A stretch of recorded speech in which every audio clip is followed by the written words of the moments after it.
Hello and welcome to episode 5 of the Movie Garage podcast and the Movie Garage video show, whatever you'd like to call it. I am Jay and this is Gary. How's it going, Gazzo? Not too bad. I'm slightly tired, but not too bad. We're hanging in. Yeah? With vodka. Yeah, good stuff. It got to the point where it's actually calling for a drink now? You're not just doing it sociably or... No, it's gone past the point of, oh, wait, this is fun because we're on holiday mode. And then it kind of died down. And then it's like, no, I really need a drink. Like, yeah, this needs to happen at this point, yeah. Yeah, I had a bit of a drink last night. I think I managed to do about a bottle of wine accidentally. So I'm off it tonight, trying to have a little bit of a break. Trying to get back into a bit of a routine because I think I'm going to be going back to work soon, but we shall see. Still not heard anything. That's also kind of what we've been doing. Like, we slowed down big time over the last week, thinking, oh, I'm going to get called back in. But yeah. Because that's not happened yet and it doesn't feel like it's going to happen, we're just gone, well, that's not it. Let's get back on it again. Nice, I like it. Excellent. So, right. Well, let's get everything back on track a little bit as to where we are in the world at the moment. Because if anybody ever is watching or listening, follows me on Facebook or Twitter or anything like that, they'll know that I'll be quite political and quite outstated in what I'll be saying, and I've always got an opinion on everything. And I've always made a very conscious decision to try and keep it away from this because we always want this to be about movies and just about chilling out and just me and you having a chat, shooting the shit. That was always the idea of it, wasn't it? Yeah. But me and you spoke the other day, didn't we? And we were saying it just feels like it wouldn't be right if we didn't mention what was actually going on in the world right now with relation to all these, with all the riots and all the Black Lives Matters protests and all the police brutality protests that are going on at the minute. It's all gone crazy, hasn't it, at the moment? It's utterly nuts, and you just actually can't keep up with it all. It's and I was kind of thinking today, like it's took over all news. Yeah. Because in light of kind of everything that's going on with coronavirus, that this is that huge. Yeah. It's escalated that, and you kind of forgot what's going on in the world. That's it. In that definitely sense, has, at the minute. And nothing's ever done that before. Like, there's nothing been as big as what's going on with coronavirus. Now this is kind of, and the madness of the riots and all that kind of thing has completely escalated it. Yeah, I mean, this kind of thing has happened before, hasn't it? All the protests and things like that about the racial tension, especially in America. Thankfully, we don't have as big of a problem of it over here. It still is a very big problem. Actually, I'm full of shit with all the Brexit stuff that's just gone on and how horrible people were being about immigrants and things like that. There's no excuse for it, is there really? We are just as bad as them. It's just a lot more apparent when it's in America, and it kind of hits you in the face that nothing really seems to get done about it, does it? It just seems to be going around in circles and them doing the same thing. I find that America kind of turn more of a blind eye to it. Do you know, in terms of our police force, their police force completely turn a blind eye. They don't come across like they care. Yeah. Whereas I don't feel you get that from us. No, it doesn't. It does feel quite different, doesn't it? And it's whether it's the different way that they're taught or the different way that they actually police, because it's I was making the point the other day that guns aren't a real problem over here. So if a police officer pulls over a car on a traffic stop over here, they're not worried about somebody pulling out a gun and just shooting at them, because 99% of the average citizens wouldn't be able to get their hands on one or anything like that. Yeah. So it kind of changes the police mindset over there, doesn't it? But right now, like you say, it doesn't. Not only does it seem like they don't care, but it seems like now they're going out their way to make it worse. All of the videos and things like that you're seeing online are just vile. Them attacking the protesters who were stood there doing anything. They were ramming cars into them in New York. They were shooting them with rubber bullets and chasing off journalists who were stood there trying to cover it. And it seems like it's gone wild. Nothing, it doesn't feel like the same as it's been before. No, and that's the point I was kind of making before. It really does feel different. I've never seen, like you say, we've seen big riots before. We've had big riots, if you remember, a few years back. But this feels different. And the way that they tackle it, it's like they don't know what to do. The police generally don't look like they're just shooting people, and I think they've lost it. I think they've completely lost the plot. Don't get me wrong. Yeah. I don't condone riots at all. Like you can't battle what's gone on with riots and violence. And there is some police officers getting battered. Yeah. But at the same time, they've not handled it in the way that police officers and army should. Yeah, that's it. They just seem to be purposely throwing their weight around in the hope that it does kick off, and in the hope that they can actually fight these people. It just feels a bit gross. But sorry, go on. Lisa said that she's seen a video yesterday or today, and they had another officer, like he's arrested someone for rioting or whatever it is, and he's got his knee on another dude's neck again, and it's like they've not learned. No. She said, he had his knee on the neck. The people were shouting, "Get your knee off the neck!" And it took another police officer to actually just push his knee off his neck. Go over and say it. Have they not learned the lesson? I know. It's literally been so I was reading up on it a little bit before, because I knew we were going to talk about it. And for anybody who's had the head in the sand for the past week, this is about a guy called George Floyd, who was killed by a police officer on Monday of last week. And the reason why they went to him is because he was expected of handing over a fraudulent $20 bill. That was it. So there was no violence or anything like that. So they shouldn't have been going there in force. They shouldn't have been all G'd up, getting ready to fight this guy. Apparently he resisted putting the handcuffs on to begin with, but then as soon as he got the handcuffs on him, he was absolutely fine. He was compliant. He was docile. And then the guy just got him on the floor and just put his knee on his neck. And apparently he had his knee on the guy's throat for 9 minutes. He died at 7.5 minutes. So he carried on with his knee on his neck, choking him for another 1.5, 2 minutes. And it's unthinkable. Who would do that to another person? It's so confusing. And then obviously after that, this was all caught on video.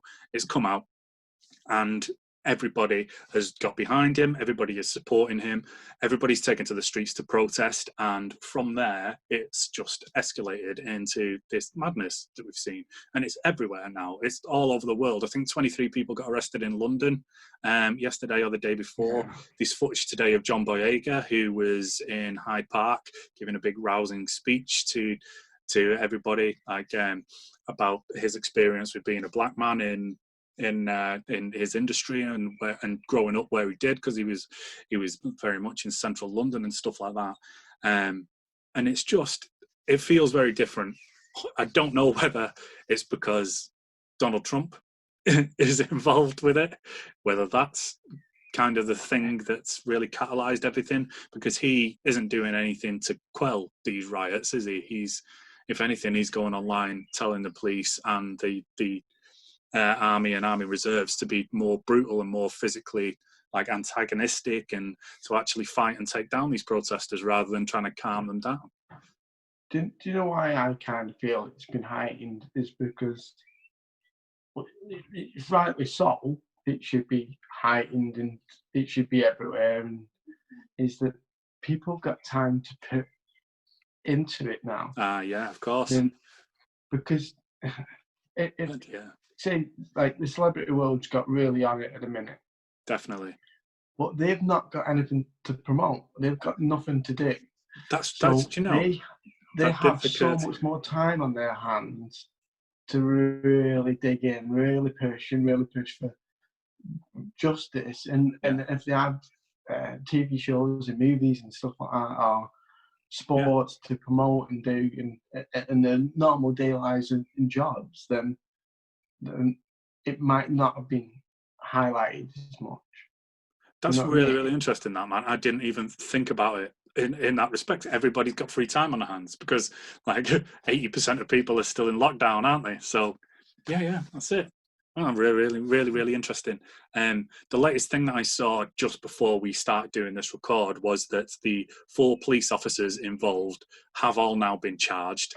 The guy that actually killed him, he was being charged with 3rd-degree murder, which is just nothing, which is like as if it's an accident or something along those lines. That's been upgraded to 2nd-degree murder now. So it looks like he's definitely going to be punished. Not even the way that he should, because that was a fucking execution, what they did to that guy. It's full-blown murder. Yeah, exactly. Do you know what got me? And I know, like you said, that like for 7.5 minutes after that he died, and they still had his knee on it for 9 minutes. Yeah. What kind of got me in them videos is that someone hit the guy that had his knee on, checked his pulse. Yeah. And you can see in their face, he's gone. Yeah. They knew. They knew on the spot. And like you said, and then kept his knee still on. It's full-blown murder. Yeah. And it shouldn't be 2nd-degree murder or 3rd-degree. It should be murder. Yeah, exactly. He knew what he was doing. Yeah, there's no excuse for that in any way, shape, or form. There has been some positive things, though, hasn't there? I mean, the different ways that different cities across the states, especially, have been handling the protests and the riots have been amazing, because you've seen some police chiefs coming out just saying to the protesters, what do you want? What do you need? We're on board. We're here for you. We don't agree with what happened either. And those kind of things, they've not really seen any trouble. They've been out, they've been walking with the protesters, they've been saying they understand that we need to do better and everything like that. This guy, the guy that killed him was a full-on piece of shit. I think he had something like 18 complaints about excessive use of force against him. How was he still on the force?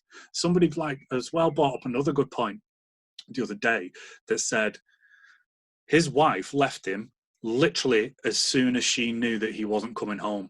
So that evening when the video surfaced, he wasn't charged at this point, but they saw the way everything was going. They scooped him up and they took him into protective custody. As soon as his wife found that out, she was like, no, you're divorced. I'm fucking off. That was it. We're done. Yeah. That is very telling, that, isn't it? There was no even trying to stand by him or anything along those lines. She was just like, right, now's my chance. I am fucking gone. I'll see you later. Yeah, but she knows more about this dude, and that's it. He's not exactly. That's it. He's not a decent dude at all.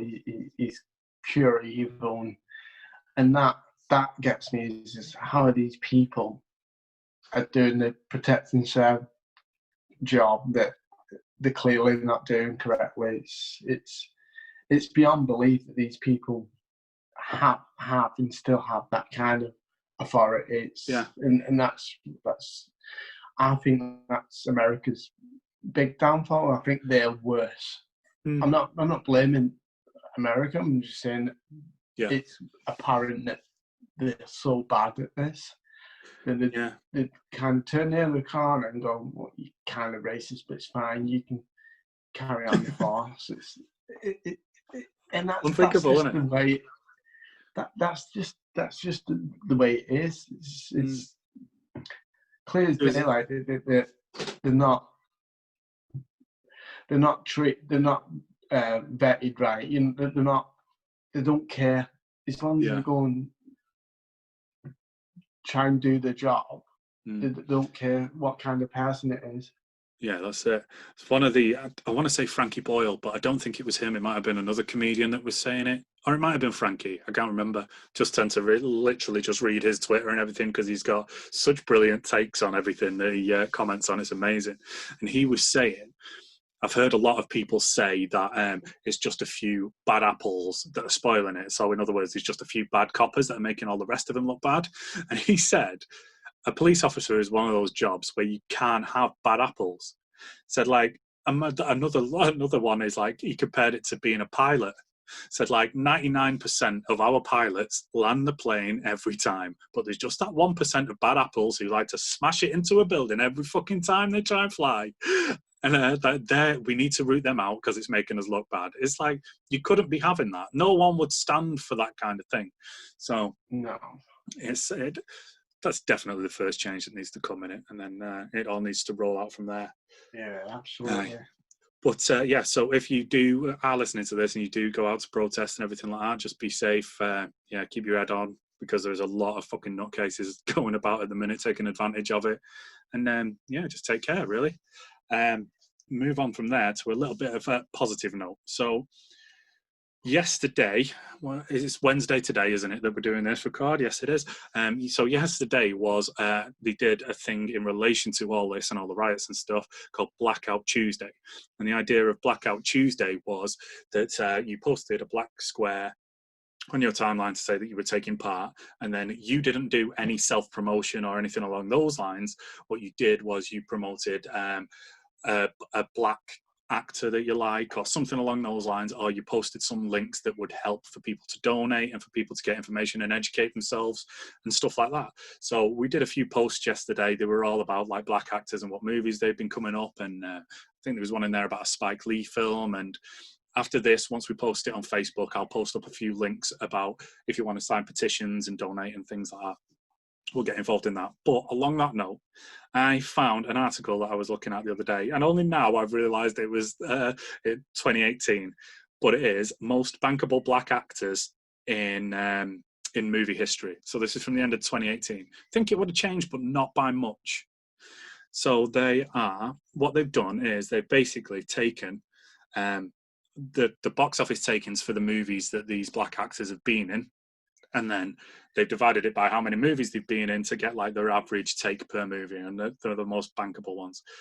A couple of bit more people that I'd like to see on this list, more that might be on the one from like now, but yeah, we'll see. So this is 10-1. So 10 is the lowest one, and then going up to number 1, who's the most bankable. So number 10 is Forrest Whitaker, who is very cool, and he's been in some very big movies. He's been in Star Wars and all sorts of stuff. So his movies have total gross $2.8 billion, which is just absolutely ridiculous.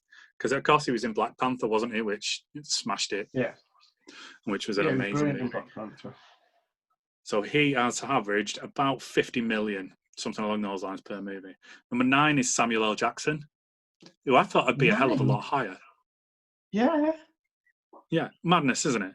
So his because he's done literally every big movie. There's been like years that have been dominated by actors where you seem to see the same actor in about 20 different films throughout the year. Every year seems to be like that for Samuel L. Jackson.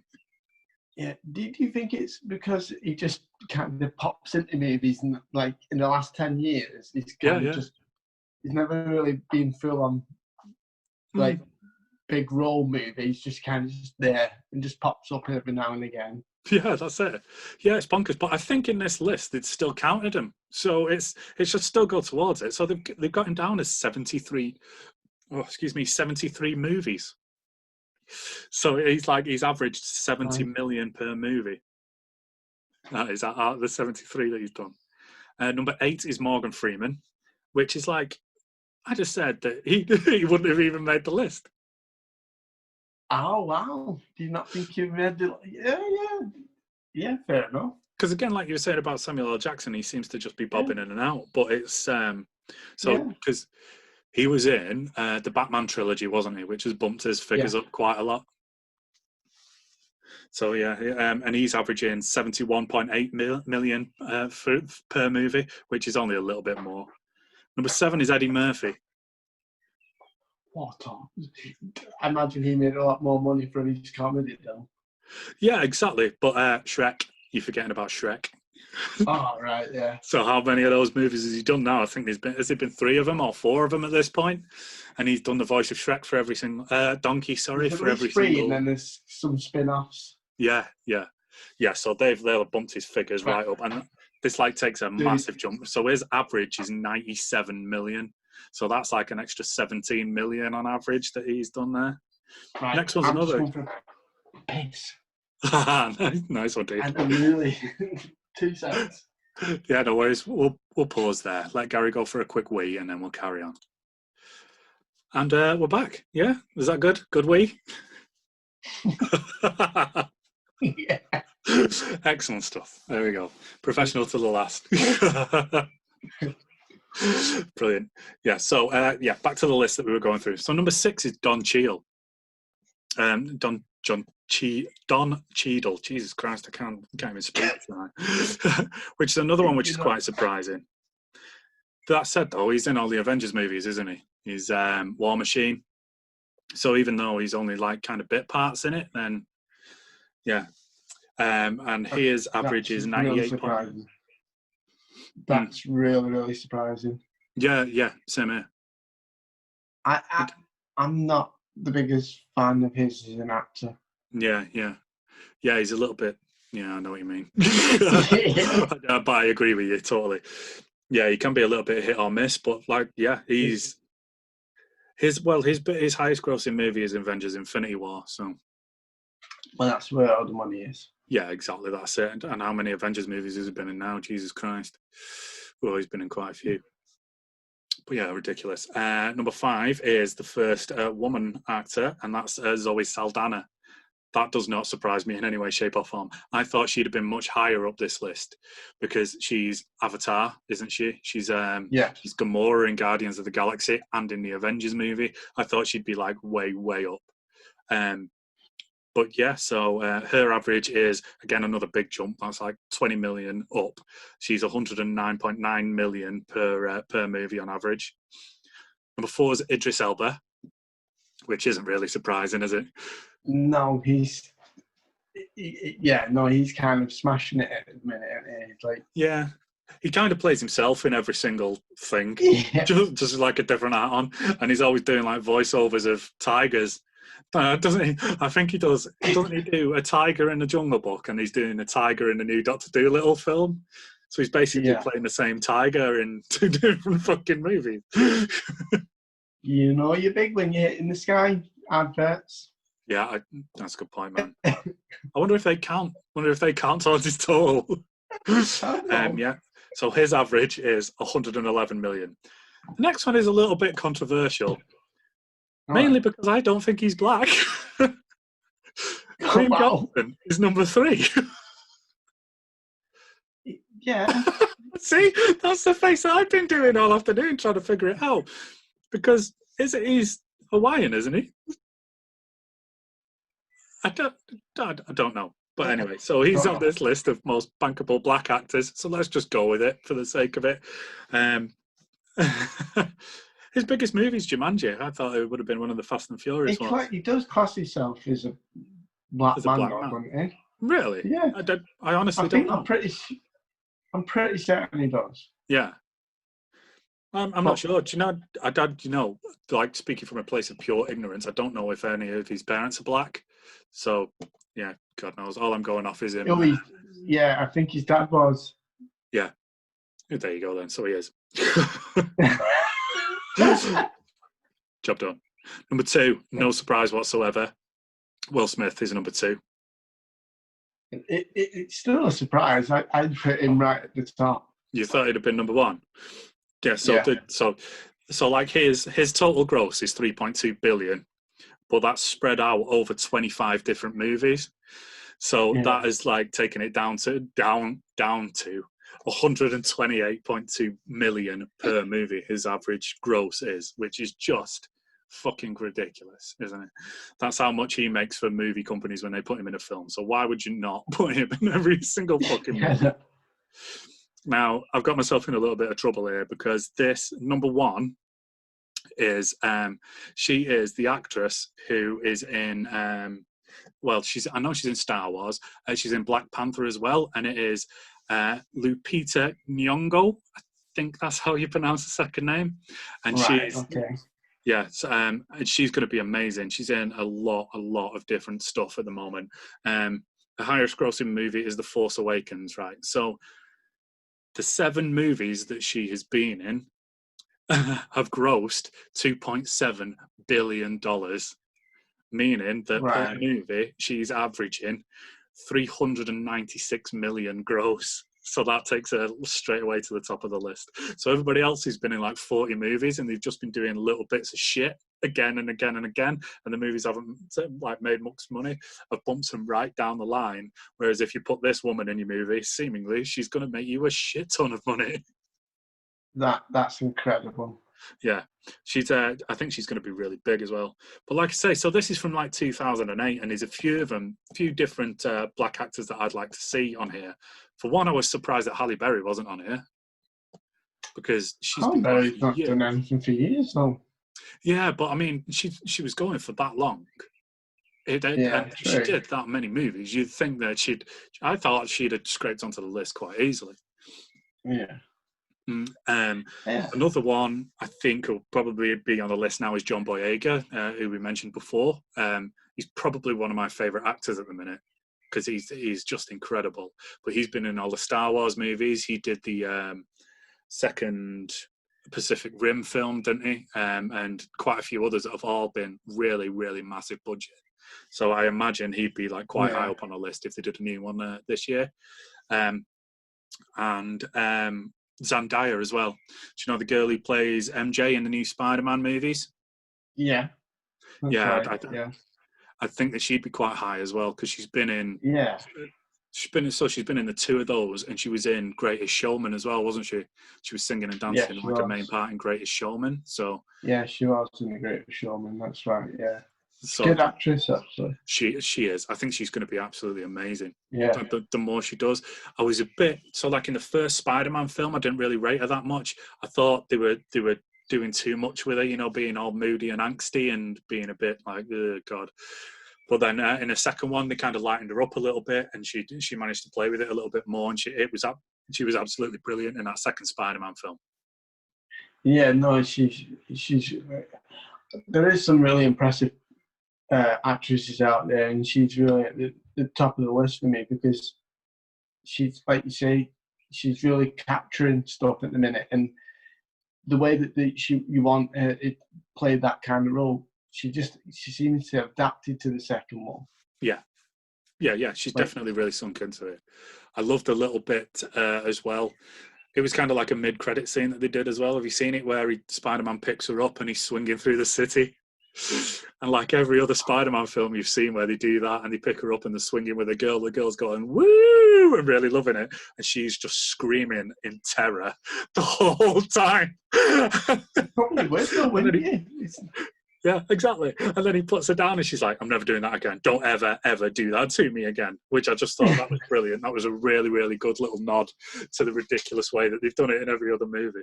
Yeah. Yeah. I can't imagine myself swinging my arms in the air thinking this is actually fun ride. No, exactly.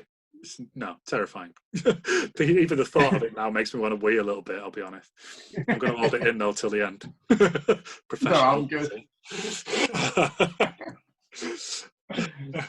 Okay. So, as you've no doubt, if you've listened to the past couple of shows at least, we've been moaning quite a lot that there's not very much news going on because Corona has basically just shut down production of everything. There have been a few announcements, but not too many.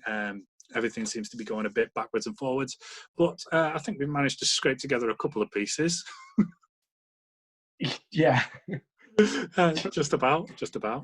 Yeah, so you wanted to have a bit of a talk about The Purge. Yeah, so like you said, that we've kind of talked a lot about how some films are finding a way to go back into production. A lot of films seem to have a day or a certain time barrier where they can go back into production. Yeah. Some of like Avatar has gone off to New Zealand to do that, and then stuff. And the thing that I read about the Purge is the opposite of that, where they've got to a point where they've gone, we're not sure if we're actually going to actually go back into production at all. Wow. So they may not actually film it. They may just call it and actually quits. I don't know if it's money reasons or anything like that, if they're losing too much money or anything like that, but they might not just. And the kind of why we kind of brought that up is because I don't know if it was going to affect any other films, any other films that could actually go, you know what, we've done enough of this film, let's just drop it, because I think it's quite easy with The Purge that they've already got 4, 5 films. Yeah, I think there is. And then there's the TV series as well, isn't there, on Amazon Prime? Yeah. And just a Purge TV series. Yeah, they've done. I think they've done about 2 seasons of it. Oh, really? Yeah. Right. Yeah, I actually didn't know that. No, well, I thought they came to the end of the Purge because the last film's crap. Yeah. I don't know what you thought of the Purge films. Do you know what? I've got them all. I bought all of them in like a package on iTunes about 2 or 3 months ago because I'd never seen any of them. The advert for the TV series kept popping up, like I say, and that kept jogging my memory and wanting to go back and to watch them and see what they were like. Yeah. But I've still not watched any of them yet. You've not watched Purge? No, none. Right, so the Purge is right down your street. Yeah, I know. But like it always has been. It's one of those like movies that I've been like, I really need to watch this. Really want to watch it. It looks absolutely brilliant. And then I just haven't got around to it. Like I say, I own them all. And I've just not got around to starting them yet. So you think the first few are worth actually giving them time of day to? Yeah, the idea of the Purge is it kind of, so like they've come up with a rule that for a time period over one night, any act is fine, where it's robbery, murder, rape, anything for one night. Yeah, is legal. And right. The reason that they do that is because I think it suppresses anyone's urge to do these kind of things, and it brings crime rate and all that kind of thing down during the whole year. So what it tends to be is that people obviously got used to the Purge, and people set up their houses and stuff like that so that it's all secure. And what you kind of find in these films is there could be people in your household that wants to murder you or kill you or do something to you. So it's like it's one of them kind of films that kind of leaves you on the edge all the time because you kind of don't know what it's coming to. That's now, brilliant. When you go through the series of films, it gets a bit mad and silly. You see so much stuff going on the streets, but for me, that it gets a little daft and a bit silly. And then and the last one is the first Purge and how it all came. Now it kind of ties into it's very black culture, the first one. Yeah. And for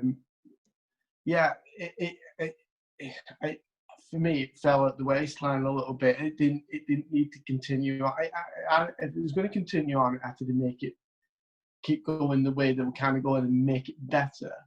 But they kind of went. They must have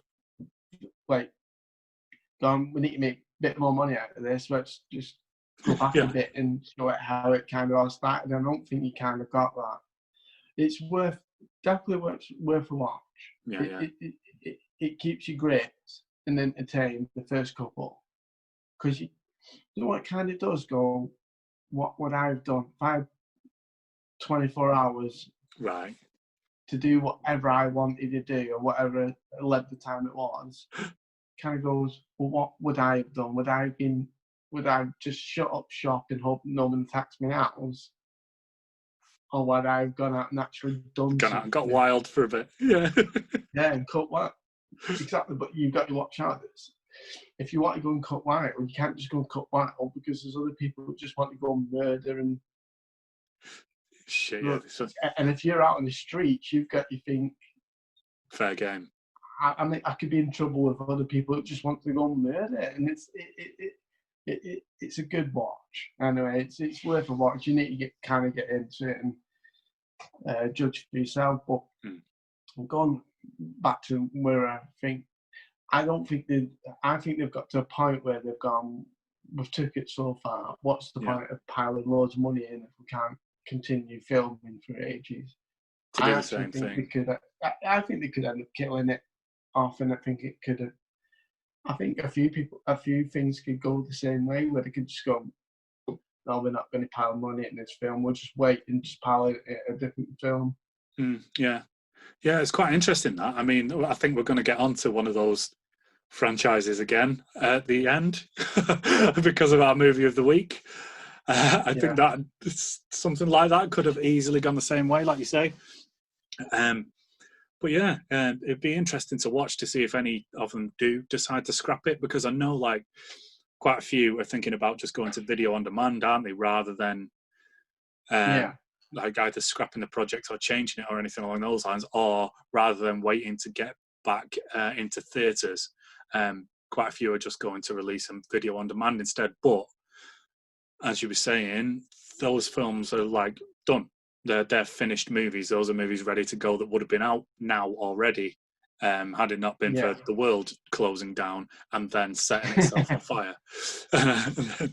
It's like I've seen a lot of posts today that have been talking about like the next level of Jumanji, because they think hurricane season in America this year is going to be one of the worst ones on record, because it's one of the hottest years that we've ever experienced.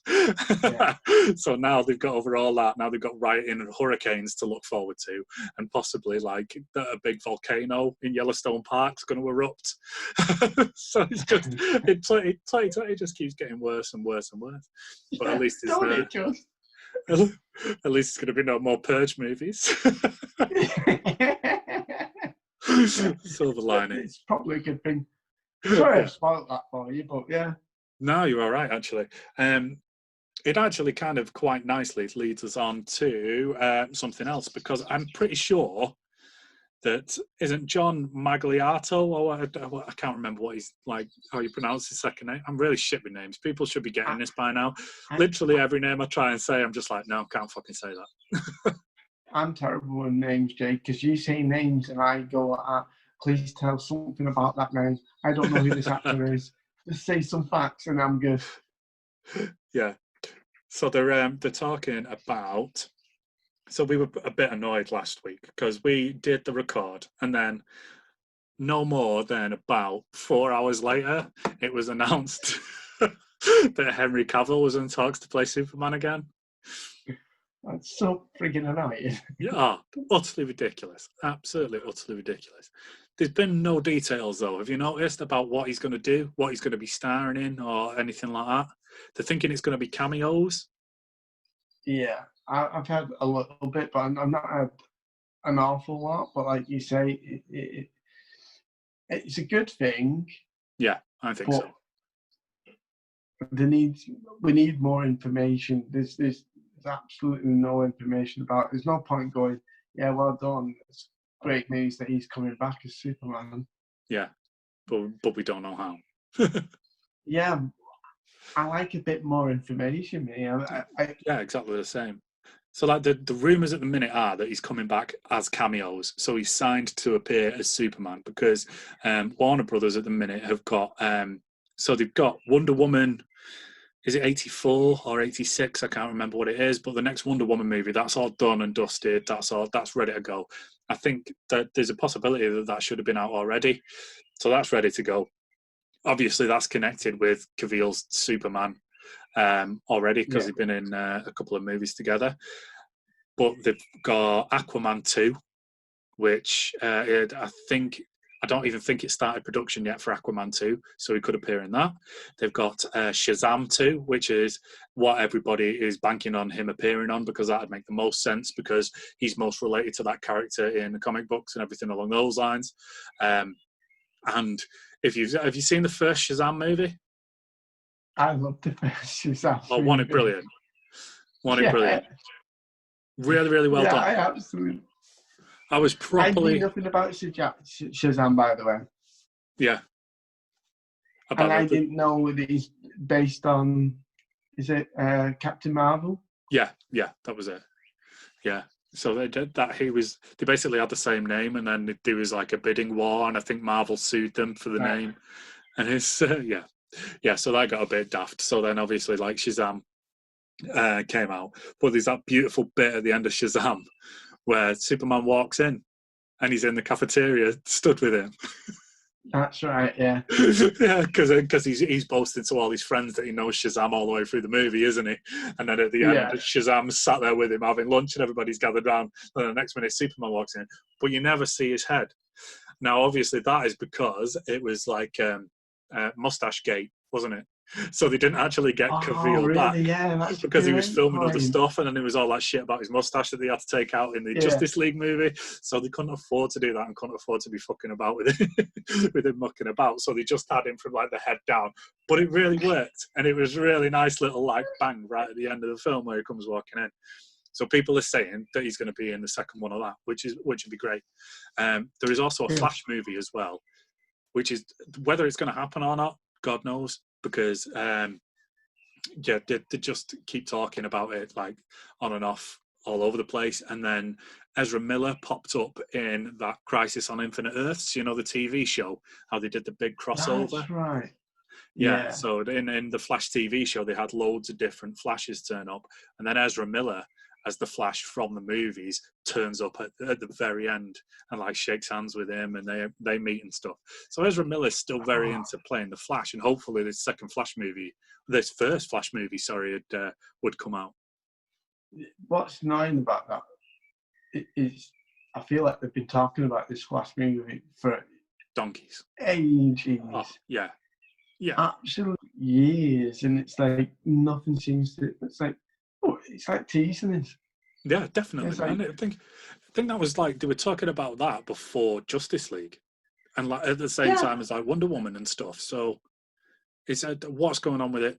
No one knows. They keep losing directors and different scripts, different writing. 1 minute it's on, 1 minute it's off. It just seems like utter chaos at the minute, and they just need to pull the finger out. But there's also a rumor that Cavill will star in that as well.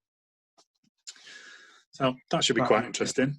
Other DC news along the same lines is HBO are desperately trying to get Ben Affleck to come back as Batman. Also, it has been rumoured again that he's going to have to go back and film some extra scenes for the Snyder Cut that haven't been filmed yet. So like last time we spoke about this, it was none of the cast are going back. Now it looks like some of the cast might be going back to film extra scenes for the Snyder Cut. So we might get some extra Ben Affleck Batman. But they're talking about getting him back, getting Jared Leto back, because they don't feel that he had a good enough go as the Joker in the last movie, because apparently like 80% of his stuff was cut out of the film. And they're also talking about getting Joey Magliato, the guy that we were talking about before, who I'm sure he starred in a couple of the Purge movies. I'll have to have a check of that, but I'm sure he's in a couple of the Purge movies, for him to play Deadshot. No, sorry, not Deadshot. Deathstroke. So the guy with the orange and the black mask, who's been in some of the TV shows and stuff like that. He'd be playing the movie version of that character alongside Ben Affleck's Batman and Jared Leto's Joker. Sure. I don't think we've ever seen enough of Ben Affleck's Batman. Nowhere near, at mate. all, though. No, nowhere near. Because he just completely surprised everybody when I thought he was brilliant at Batman. Yeah, completely. Absolutely brilliant. I don't know how it's going to go in the future, but I would love to see a bit of Ben Affleck do a bit more Batman. He's played it really. I don't think he's just Batman really well. He played the full character really well. He did everything. I think with same with Henry Cavill, he played Clark Kent. Yeah. Well, I think you've got to play both characters well, and I think that's what. No, you're absolutely spot on. Yeah, you're right, because one doesn't work without the other, does it? So if you can't get one identity right, then it kind of pulls you out and makes you feel a little bit like uneasy and weird. You've got to feel that when Ben Affleck's being Bruce Wayne, he's Bruce Wayne. Yeah. And you've got to believe that he can be Batman, and he does it really well. Yeah, he does. He's nice. He's cool about it. He's chilled. He's not playing it like over the top mental like Christian Bale kind of did. Christian Bale like really swung for the fences, didn't he, when he was doing Bruce Wayne? And it was like, absolutely. I'm fucking all these girls. I'm going out doing all this party shit and stuff like that, which is like, I kind of get why you're doing it because of the cover and stuff, but chill out, man. People are going to look at you more if you're doing all that extravagant daft shit, aren't they? Rather than just like Ben Affleck sat at the back of an auction going, no one's going to go, yeah, that guy's Batman. He's definitely Batman. So, I don't know whether it's going to happen. It's not the first time that I've heard it. I don't even know whether he's going to get back in the suit to do any of the Schneider stuff, but it'd be quite interesting. It's definitely something that I'd like to see. I imagine you would as well. Do you know what I like about Ben Affleck? And I watched the podcast and of the dude that plays what's it, Silent Bob. Yeah, Kevin Smith, and he said that he literally spoke to Ben Affleck. He didn't think he was going to do it. Sent him the script, and because he's what I like about him, he don't care who he is. Yeah, he literally jumped on his plane, flew over, and went, "I'll do anything you want from me. I've read the script and ready to go." And he went, he did it. He did what he wanted from him in one take, and I like that. It's brilliant as well. Have you actually seen like the bit he's in? Because he's talking about what's the film? It's Jay and Silent Bob. Jay and Silent Bob reboot he's in. So like if you follow Kevin Smith's career at all or anything like that, his major standout characters have been Jay and Silent Bob. They kind of make an appearance in every single movie that he's done. They've been like stand-ins to move the plot along, or they've been like main parts in it as well. They're basically both stoners, and the shtick is that Silent Bob never fucking speaks and Jay never shuts up, which is ironic. And then every once in a while, Silent Bob will come out with this big, profound message and do like a big speech, which really, really hits home and hits hard. So they've been in quite a few films with Ben Affleck, and Kevin Smith basically started Ben Affleck's career. So Good Will Hunting was Kevin Smith. So that was Affleck and Matt Damon. And then they were also in a film together called Dogma for Kevin Smith, where they both play angels, which is an amazing film. Absolutely brilliant. They had a bit of a falling out, apparently, like a long time ago. I don't think they actually fell out. I think they just like drifted apart and stopped speaking to one another because they used to be really close mates. And then for this Jay and Silent Bob reboot, he sent him basically a message asking him like what the crack was and all that kind of thing. And he's in it for about 5 minutes at the end. It's just brilliant. There's two of the best Batman jokes in there ever. One of them surrounding the whole Martha bullshit from Batman versus Superman. Oh, really? I think he says something. I think he says something along the lines of, and no one gives a shit about Batman's mother, though I can't remember what her name is, or something like that. It's just really, really fucking brilliant. Absolutely spot on, and really like perfectly delivered, dead dry. And then, absolutely brilliant. And then there's the like Affleck was the bomb as Batman. That's really, really cool. But yeah, it's really smart. He seems really nice. How about Jared Leto as a Joker? Jared Leto as a Joker. I've not seen it, so I've not watched Suicide Squad. No, I've watched Suicide Squad. But I've not seen. Again, it's another thing. I'm not seeing, like you said, I'm not seeing enough of him. Yeah. I think he did all right in Suicide Squad. I can't get it out. Suicide Squad, but I didn't buy it as much.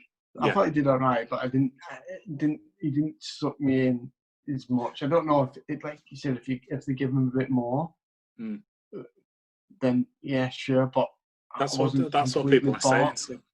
So, like on the last podcast, we were talking about all these directors' cuts that people are complaining about. One of them is the actual air cut that they're asking for, which is a different cut of Suicide Squad, which apparently has a hell of a lot more Jared Leto in it. Right. So yeah, because such a big character, I didn't think it did an awful lot in that film. For me, like, Heath Ledger is the definitive version of what I want to see from the Joker. He's literally just chaos. Doesn't really give a shit about anything. He just wants to watch the world burn, as the line says it's in the movie.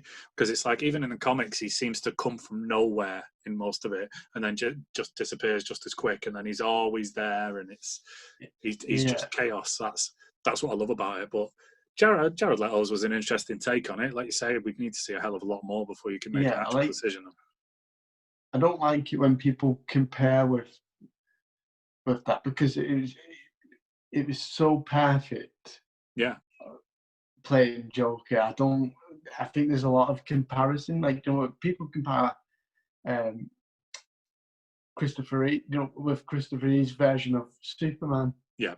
And someone that's perfected that role, don't compare. Just let them do their own kind of thing, and everyone can kind of judge for themselves. Everyone has a different favourite for Batman or James Bond, and let them have their own opinion. Don't argue against their own thoughts or opinion against it. Exactly, man. And when it comes to like things like that, you tend to gravitate more towards like the version that you grew up with, because it seems to be like your first endearing memories of the character. So, like, obviously, me and you grew up with Christopher Reeve's Superman, and then is it Dean Cain who played it on TV in that Superman and Lois TV series for years and years and years? So I remember watching that when I was very young as well, and that ran for fucking ages, didn't it? So he'd like be my number two for Superman. Yeah, so they said they to me are kind of like embodiments of it, and then also these kind of different versions from different places where we are in time. So like now the new Superman is very aggressive. He's a bit of a shit anyway when you think about it sometimes, and he's like, every time he takes off the floor explodes, and every time he's a lot more aggressive and harsh. Whereas you used to get like Christopher Reeves gently floating away, and then he'd go and do whatever he needed to. And it was all very nice and cuddly. Right now, it's like, I'm massive and I will smash your fucking face.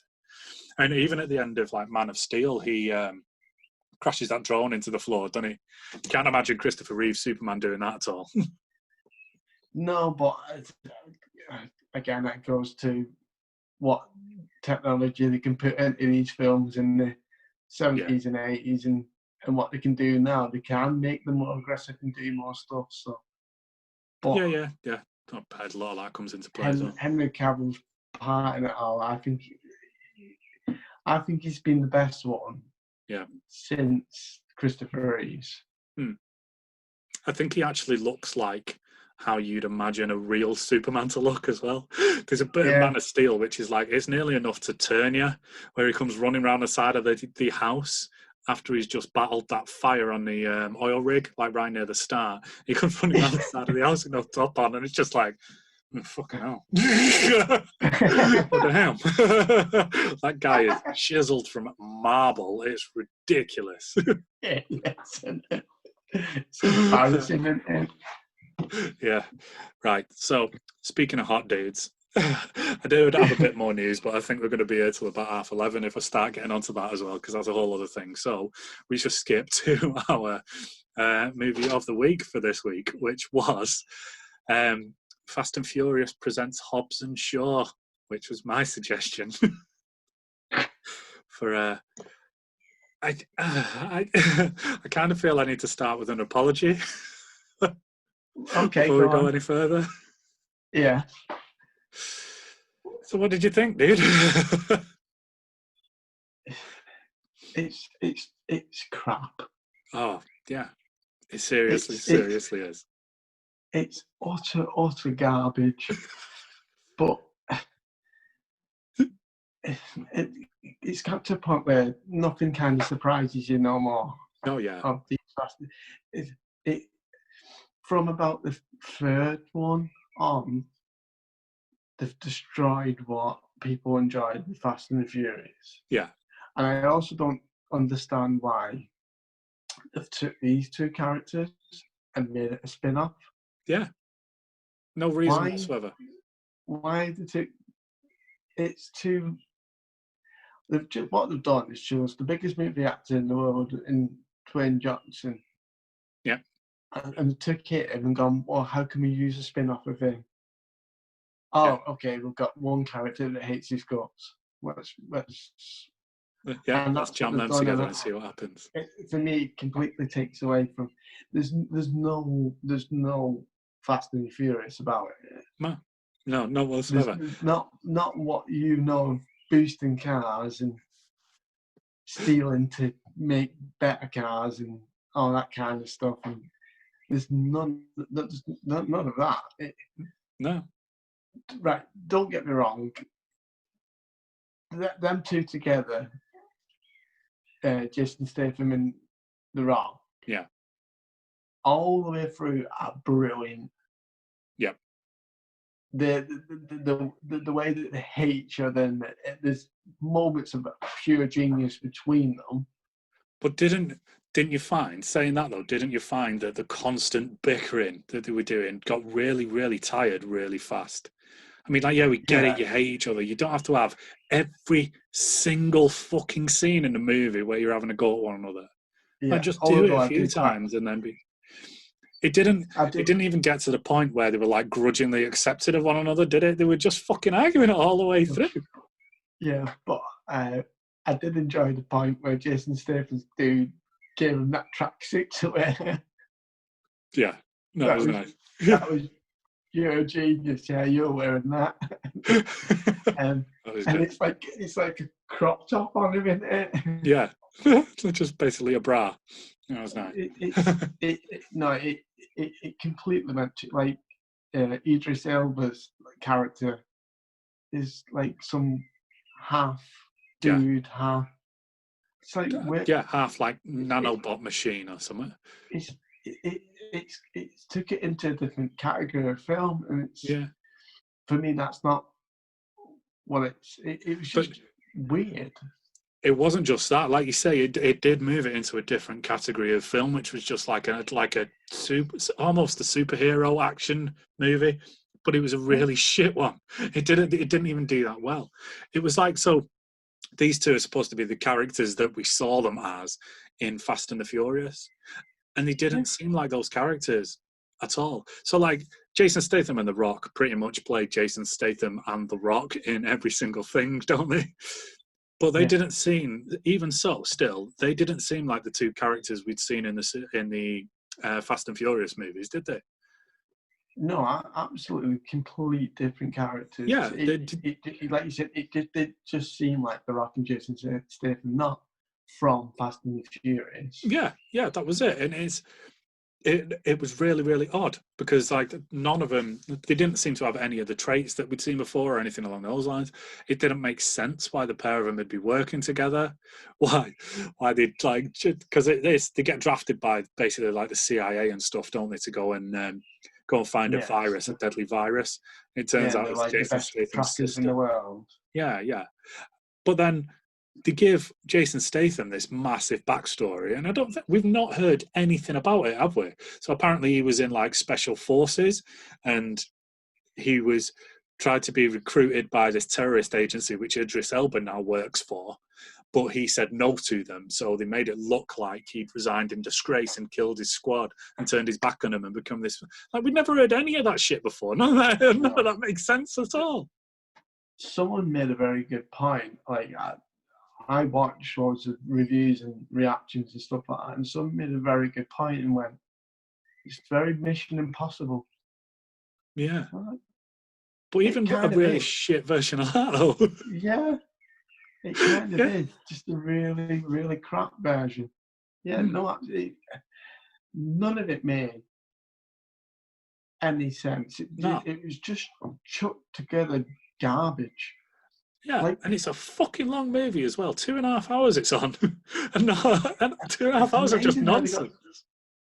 But it seemed to go, it just seemed to go one scene, fighting, explosion, gun firing, all guns blazing.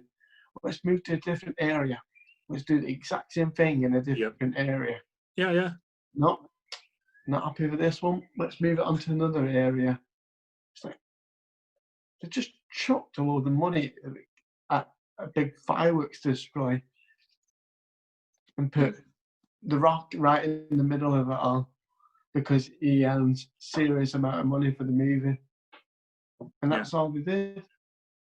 And do you know what? I actually don't. When I look back at some of the like press kind of like chats about that movie, it kind of goes. They didn't believe it. They didn't really. They didn't really sell it. It was not proper phoning it in. I think it's the worst in the long. If they're going to put Fast and Furious name to it, it's the worst in the long line of bad Fast and Furious movies. Yeah, definitely. It really is, and that says a lot because the last actual Fast and Furious movie is garbage too. So yeah, I don't know if you've seen them. But the last one, I'm pretty sure I'm up to date. Garbage. I think. Yeah. 8, 9. I think it is. I don't know. It's. I think that Hobbs and Shaw might have been number 9. So. Oh, is that actually classed as 9? No, I don't think so. I think it's just like a separate spin-off thing, isn't it? Yeah. Oh, I don't know. It just completely. You know what? I thought, we're on a roll here. We've had 4 good movies and we've really enjoyed. Yeah. And once you mentioned it, I knew it was the absolute opposite of kind of what we've already seen before. You were just about to go off a cliff. I knew we were going to crush it. Yeah. And that's why I didn't. I've seen the whole movie before. And that's why I didn't even rewatch the whole movie for this. That's why I watched a long version of the trailer just to refresh, because I knew I just refused to rewatch the whole lot again. It's that bad. Because it is just utter nonsense. So like, Thingy, Idris Elba's character is just so overpowered. It is just ridiculous. He'd have just snapped the pair of them in half. If he was seriously that hard, he'd have just snapped the pair of them in half within 2 minutes and you wouldn't have had a movie. There's like right. Bits where there's bullets and shit bouncing off him in there and he's not really dying.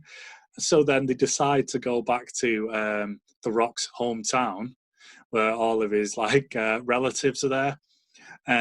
And they basically don't have any guns. So to fight this bulletproof double-hard bastard, they go to a place with no guns and just a bunch of fucking sharp clubs. And this whole army comes and a massive war breaks out. It was just unfathomably crap. Do you know what gets me, Jay, is the time frame. Yeah. Because they only have a certain amount of time to get to... Yeah. Isn't it something like 24 or 48 hours or something? And he managed to go to 4 different countries or some shit. He go to about 3 or 4 different countries. Yeah. Yeah, because they're in England at one 2 point. Hours. Yeah. I'm not being funny. It takes 2 hours to go through security. That's it. She'd have died on a plane on the way back to the States. The first trip home. There's a proper... Yeah, but... Like I said, there is a scene where we're on a normal flight. Yeah. Acting as normal people. That would have took the whole length of time to do. There's no real time. They set a time frame on how long they can do what they need to do. Mm. And yet, in the actual movie, kills the time frame. Yeah, they fly. They are on a plane. They are on different planes for longer than the span of the entire time. The entire time that they have. Oh, incredible. One actual saving grace is the cameos that are in it. So Ryan Reynolds turns up as an agent who's worked with The Rock in the past, doesn't he? Oh yeah. He's got the same tattoo as him. It's just really funny. He just really subtly peels his shirt down at one point, doesn't he? And he's got the same tattoo as The Rock's big famous one that goes all down his arm. So I thought we were brothers. I do remember getting something like this, and it just carries on with what he's saying. And then at one point, Kevin Hart turns up as an air marshal as well, doesn't he? And he's really funny for like 2-3 minutes that he's in it. Yeah, no. And you know what? The worst thing about that is, I thought, really, just because you're doing a lot with Kevin Hart, you have to just squeeze him into the film. Yeah, that's a worm him in. But let's waste more time of viewing time to squeeze Kevin Hart in the film. Yeah. I thought, what an absolute waste of my time. Yeah. Like, I'm literally next week going to watch a film with you and Kevin Hart in. Yeah. Done. Every year there's a film with The Rock and Kevin Hart. Why waste people's time? Yeah, why get each other into the films that you're doing that's not with that guy? Just give it a fucking have a breather for a little minute. It's like Kevin Hart begged him to be part of the Fast and the Furious franchise. Yeah. Dude, I really need to be in this film. I'm probably get a nice little payoff just to do that scene. Yeah. Yeah, it makes you sick thinking that, doesn't it? You can't get into that. No. It just annoys me, just the sound of that. Right, so... We made more money. Go on. Yeah, no, go on, what were you going to say? No, I was only going to say he probably made more money at that scene that I did in a lifetime. Ugh, don't. It's enough to make you want to puke, isn't it? He's literally in it for about 2 minutes as well. Yeah, gross. So, last week we juggled about with the idea of doing a bit of a rating system for all these movies that we've watched. So, we've got a list here. So what I was thinking is if we could rate them out of 5, obviously like 0 being utter dog dirty shit and 5 being like the best movie you've ever seen. So should we start at the top and go through all of them? All the films. All the ones that we've done so far. So so out of 5, Star Wars Episode 1, what would you rate that as? 2. 2? Yeah. Right, I rated that as a 3, so we're pretty close on there. So what I was going to do is, so if we both rate it out of 5, then I'll add it both together, and then we'll give it like a full score out of 10, and we'll make a list and put it on, share it on the Facebook and stuff like that later on. So the next film that we did was Men in Black International. 3. 3. Yeah. Yep, same as me. That I gave it a 3 as well because it was a hell of a lot better than I thought, but it was still just. Yeah. I still just wish it was Will Smith and Tommy Lee Jones. Yeah. Next one was Bad Boys for Life. Are we doing halves? Yeah, can do. 3.5 then. 3.5. Ooh. I give that a big old 5. Oh, really? I really love that movie. Like I said, I watched it twice in the week that it came out. I was just like, put it on. Because everything that we said, I think they just did it so well. Anyway. No, fair enough. We did about half an hour on that one last time we were on, gushing on it. Alita Battle Angel from last week. 4. I give that one a 4 as well. Exactly the same. Because it was a brilliant movie, but there was just too many plots in it for it to be that like perfect. If there wasn't 76 of them, then we'd be all right. Hobbs and Shaw. 1.5. I give the half to be generous. 1.5. I actually gave that one 2 because it was utter dump. But I like The Rock and Jason Statham, and like I said, the cameos made me giggle as well. Idris Elba was brilliant in it, even though his character was ridiculous. And his sister as well. I like her. She's in one of the Mission Impossible movies. She was pretty cool, to be fair. Yeah, she played a really, really good part. So that's it. So what we'll do is we'll add those scores together and we'll make a list of what we've got favourites wise. I think, just glancing at it, pretty sure Alita Battle Angel's on top at the time being, so that's got 8. Oh, I don't know actually. Bad Boys. I think Bad Boys has got 8.5. Ooh, so that's ahead by 0.5. So no changing your scores now to cheat just because you like that one better. No. That's fair. That's Excellent. fair. So that about wraps us up. Movie for next week. It's your go, Gaza.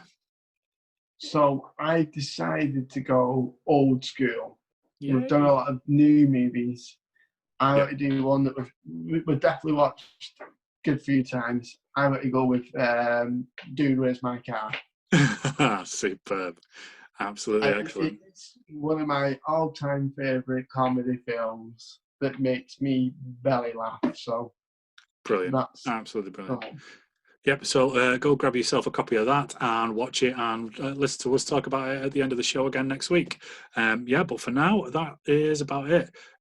Give us a subscribe on YouTube and a follow on iTunes or on SoundCloud. Give us a follow on Facebook. That's where most of the stuff happens, and on Twitter as well. And we're on Instagram. So, yeah, just grab us anywhere you can. Other than that, thanks very much. I shall see you soon, Gaza. Yeah, see you soon, Jake. Yep, thanks very much, and I shall see you later.